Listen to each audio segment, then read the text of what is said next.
સુરતમાં હીરા ચોરીના આરોપીના પરિવારના ચારેયે ઝેરી દવા પીધાના 7 દિવસે મહિલાનું સારવાર દરમિયાન મોત।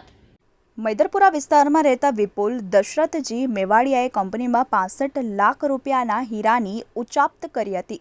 તેને 5 ઓગસ્ટના રોજ કંપનીમાંથી હીરાનું એક પેકેટ તૈયાર કરવા માટે આપવામાં આવ્યું હતું, જેની કિંમત 65 લાખ થતી હતી। પોલીસ વિપુલ મેવાડિયાની ધરપકડ કરી હતી અને પૂછપરછમાં તેણે કબૂલ્યું હતું કે પોતાની પાસેના ચોરીના હીરા દિલીપ કરશન પ્રેમજી વાઢેર અને તેના નાના ભાઈ ગૌતમ ઉર્ફે ગોવુ ઉર્ફે ગવો કરશન વાઢેરની અમુક હીરા વેચ્યા હતા। મૈદરપુરા પોલીસની તપાસમાં દિલીપ વાઢેર અને ગૌતમના નામ ખુલ્યા હતા અને પોલીસે બંને ભાઈઓની ધરપકડ કરી હતી।